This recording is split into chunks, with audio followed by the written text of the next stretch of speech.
Ligament സർജറിക്ക് ശേഷം ഈ ഒരു കാര്യം നിങ്ങൾ പ്രത്യേകം ശ്രദ്ധിക്കണം.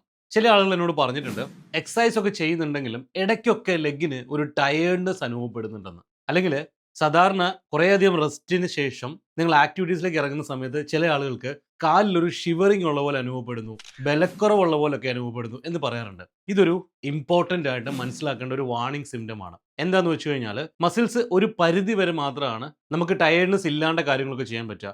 ഒരു ഏതെങ്കിലും രീതിയിൽ അല്ലെങ്കിൽ ഓവറായിട്ട് സ്ട്രെയിൻ വരുന്ന ആക്ടിവിറ്റീസ് ഉണ്ടെങ്കിൽ അവിടെ ഫറ്റീഗ്നെസ് ഉണ്ടാവും. അപ്പോൾ ഈ ഫറ്റീഗ്നെസ് നിലനിൽക്കുന്ന സമയത്ത്, ഈ ടയേർഡ്നെസ് നിലനിൽക്കുന്ന സമയത്ത് പ്രത്യേകം ശ്രദ്ധിക്കേണ്ട ഒരു കാര്യം എന്ന് വെച്ച് കഴിഞ്ഞാൽ ഹൈ എനർജി വരുന്ന അല്ലെങ്കിൽ ഭാരം എടുത്തുകൊണ്ട് സ്റ്റെപ്പ് കയറേണ്ട ആക്ടിവിറ്റീസ്, ഇങ്ങനെയുള്ള കാര്യങ്ങളെല്ലാം ഒന്ന് ഒഴിവാക്കുക. ഒന്നോ രണ്ടോ ദിവസത്തേക്കെങ്കിലും. കാരണം എന്താണെന്ന് വെച്ച് കഴിഞ്ഞാൽ ഇവിടെ ഓൾറെഡി ലെഗിന് ടയേർഡ്നെസ് ഉണ്ട് എന്നുള്ളൊരു വാർണിംഗ് സിംറ്റം നമുക്ക് മനസ്സിലായിട്ടുണ്ട്. പക്ഷെ അത് വകവയ്ക്കാതെ പലപ്പോഴും നിങ്ങൾ പല ആക്ടിവിറ്റീസും ചെയ്യുന്നത് കൊണ്ടാണ് ഇഞ്ചുറീസ് ഉണ്ടാകുന്നത്.